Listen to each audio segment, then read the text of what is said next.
Some social media growth strategies are popular because they work, and some social media growth strategies are popular because gurus get a lot of views and engagement when they talk about them. And it's my mission to make sure that you know the difference. I really don't want you wasting your precious time on content creator strategies that are not going to be the most effective for you, because I know you've got limited time to dedicate to your content and you want it to actually be worthwhile. So today I'm going to be de-influencing you from several popular growth strategies that I've seen flying around the internet lately that, in my humble opinion, are bullshit.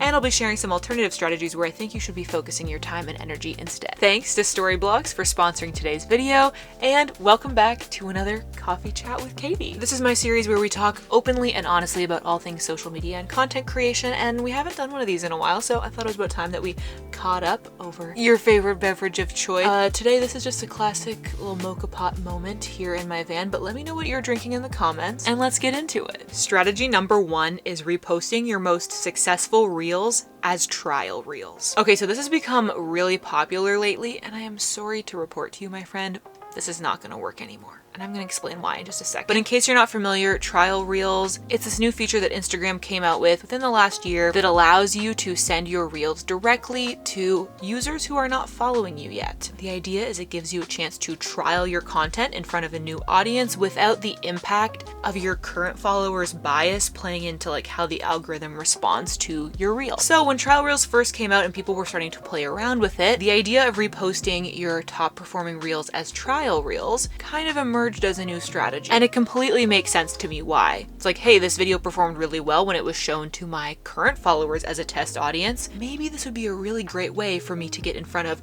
brand new people who would therefore become my followers. Right? It just seems like trial reels is kind of this fast track to getting your content in front of new people who will then convert to followers. However, I know from personal experience of trying this exact strategy myself that it's not going to work anymore. I got this notification inside my trial reels dashboard where Instagram is basically saying content that appears too similar to stuff that you've already posted on your page is going to receive limited reach. I really wish I took a screenshot of this when I got it, but I didn't. So this was a clever little strategy while it lasted, and I do have several creator friends who saw good success with it.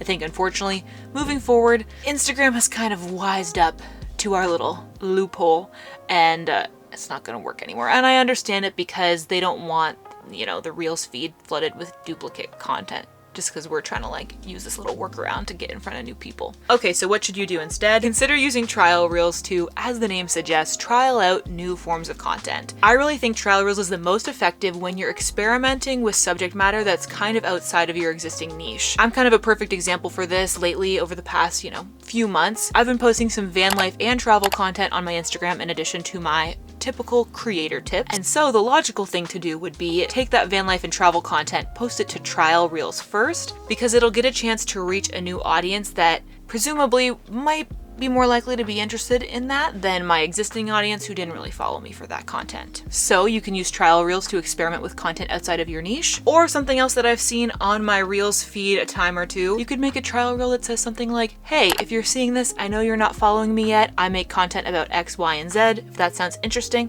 pop over to my profile and check it out. I think that's kind of a fun way of addressing the elephant in the room of hey, I know you're not following me yet. Why not consider it? Strategy number 2, getting paid to be yourself. This is a rather popular strategy or philosophy around content creation that I've seen from a few big social media gurus online. And well, trust me, I'm sure you have a wonderful personality. Unfortunately, I live in the real world and I know that that is not enough to grow an audience in a sustainable career as a content creator. Unfortunately, growing and making money as an influencer is not as easy as getting paid to be yourself. Girl, I wish it was. What bugs me the most about people who share this type of content creation strategy is that I think it gives would-be content creators false hope of how easy it is to do this. And I also think it gives a false impression that current influencers are just getting paid to be themselves.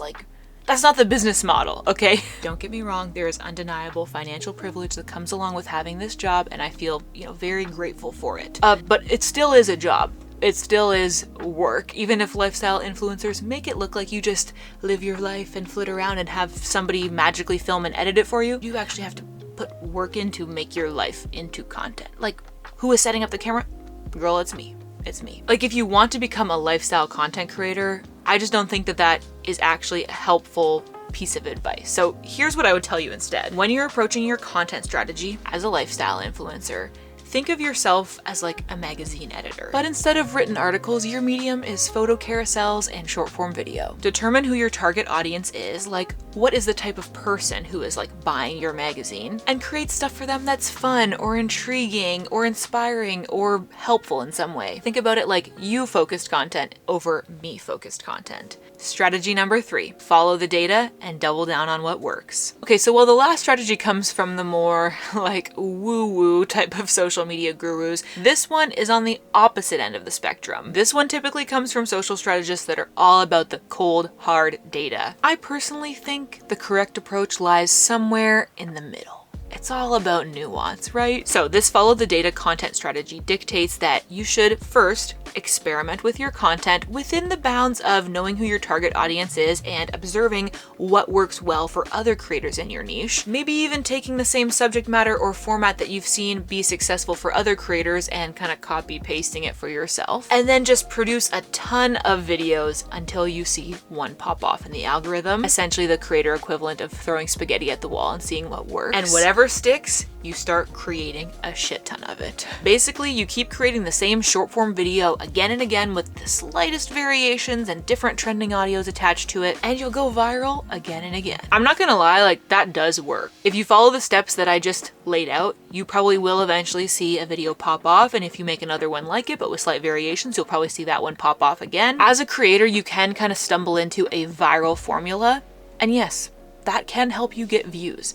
But I guess my question would be, to what end? I have followed some creators in my time that I have seen using this strategy, and as a follower, as an audience member, it eventually becomes pretty tiresome. Like I can tell sometimes that some influencers have like the same kind of library of their like hero clips that they just like use again and again in every video with slightly different text. And as a follower, I like see that and I'm like, haven't I seen this before? And I'm not just talking about using the same clips from your B-roll library, because you know I'm all about having a B-roll library, but I think it's important that you actually have a substantially different approach or concept behind the video that you're reusing it in, rather than just the same kind of setup and punchline to every single video, but with a different trending audio, if you know what I mean. I guess what I'm saying about this approach that is like hyper focused on the numbers and all about optimization, I think it can end up feeling a little bit soulless. And while you can skyrocket your numbers and get viral hit after viral hit, you're ultimately not really building a community, because unfortunately the side effect of this strategy is that you're gonna alienate your current viewers who are like, this feels really familiar. In general, as a creator, when you're hyper focused on increasing those view counts, you can often forget to nurture your existing audience and turn them into a true community. And that's just gonna lead you to like cycling through new viewers constantly, like bringing in, yes, lots of new people, but they're gonna get bored pretty quickly because you're kind of acting more like an algorithm robot and not like a person. So here's what I'm gonna suggest you do instead. You wanna balance your content between using trendy formats that will help you reach new audiences, but also creating some of your own original content that is really helpful or inspiring or fun for your existing followers too. If you wanna see more of a deep dive into the exact content calendar that I would recommend you use right now to grow not only on Instagram, but across like all social platforms, I did a deep dive short form strategy video a couple weeks ago, so I'll link that up here. You can check that out. That is like my masterpiece of the moment. Okay, I spent a long time doing the data analysis for that video. So check that out if you want like a more in-depth recommendation, but yeah, it's all about balance. That's the point. Strategy number 4, you need to be a pro photographer or videographer to make good content. This one is a bit more of a myth than a strategy, but I want to address it nonetheless because I really think that it's holding back probably a lot of y'all from reaching your full potential as a content creator. A lot of creators get caught up in the trap of believing that they're one upgrade away from being able to make content that's going to help them grow. And I'm here to tell you that you do not need to upgrade your camera. You don't need to become an expert in, shutter speed, ISO, and aperture to be able to make good content for social media. I'm definitely a proponent of learning new skills though. So if you want to pursue that, go for it. I think it's a great thing to learn and expand your knowledge in, but it's definitely not what's holding you back. Especially the gear part, right? Like, I think a lot of us want to believe that we're like one purchase away from like having the thing that we need that's gonna like unlock this new level of growth for us, but that's just something we tell ourselves. It's much more important that you hone in on understanding the message that you want to share with your audience and who you're trying to reach. Like having a really clear understanding of that person, that human on the other side of the phone that you want your content to be seen by. I just think a lot of the skill and strategy around content creation is so much less around the actual like production of the visuals, like the photos and videos, and so much more around the storytelling and like the human connection. In fact, you could probably be filming a lot less content than you currently are, but still producing really high quality stuff for your audience, especially if you're using a tool like Storyblocks, the sponsor of today's video. Whether it's stunning drone footage, cinematic time lapses, or artful close-ups, Storyblocks has a wide variety of stock footage, animation templates, and sound effects. I personally feel like having a Storyblocks subscription is a bit of a content creation cheat code. Everything on Storyblocks is safe for monetization across social media platforms, so you don't have to worry about like content ID strikes or anything like that. For example, my cute little coffee chat intro that I showed at the beginning of this video, that liquid animation is one that I got from Storyblocks. I just altered the color a bit so it looked like coffee. It was basically ready to go. I also use this kind of aesthetic light leak overlay quite a bit in my videos. That's also from Storyblocks. And Storyblocks comes in handy so much, especially when I need a couple extra clips for my travel vlogs that I make over on my second channel. And I love that everything on Storyblocks is created by real human artists from around the world. None of this is AI. It's all real footage that authentically captures the world and the people in it. And you can get unlimited access to all of this for just one simple monthly subscription. And in fact, you can even get an additional 3 months free when you sign up using my link. That's storyblocks.com/Katie. Make sure you check that out soon though, because the extra 3 months is a limited time offer. And as always, thanks to Storyblocks for making this video happen. Strategy number 5, reposting your feed content to your Instagram story. We're gonna keep this one brief. I'll just tell y'all, this is unfortunately ineffective. I know you'd be thinking, okay, I just shared this new reel. I'd love for my followers to see it. People see my Instagram story. Why don't I share it there? And then they'll go and watch it and I'll get more views on my reel. I know it seems great in theory, but unfortunately I have consistently found over the last like 2 years with my Instagram story that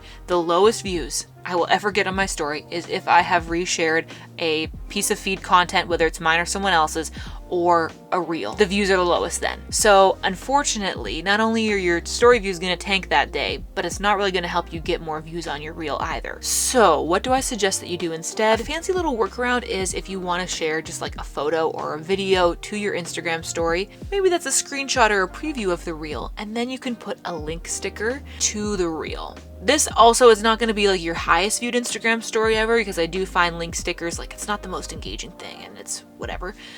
But this will do better than just resharing the reel. And the nice thing is, like if you share a link to a reel on your Instagram story, if someone taps on it, it just like opens up that reel immediately. It doesn't like open up the web browser within the Instagram app or anything. So it's still a very seamless experience. So if you are absolutely dead set on sharing your reel to your story in some way, this is the way I would recommend doing it. And sometimes it is worth it, even if you are gonna get less views on something. But generally across social media, your best strategy for getting high reach on any piece of content is designing that content specifically just to be interesting, entertaining, educational, whatever in that context. So making a story for the sake of an Instagram story, making a reel to be a reel, not making a reel to promote a YouTube video. You know, like anytime you're basically trying to use that piece of content to send people somewhere else, it's not going to perform as well as content that you just made for the sake of serving them content in that time and place. Strategy number 6, make content for yourself, not the algorithm. While I think that this is a really lovely idea, and in an ideal world, this is how we would all approach content creation, the reality is we need to put food on the table. And the algorithm is part of what dictates the, financial success of our work as content creators. That's the case. I really, really believe in creators experimenting, trying new things, going out of your comfort zone, expanding beyond your niche or your typical subject matter. However, I think it is just a little bit naive to believe that you can truly just make whatever you want whenever you want and ignore the algorithm,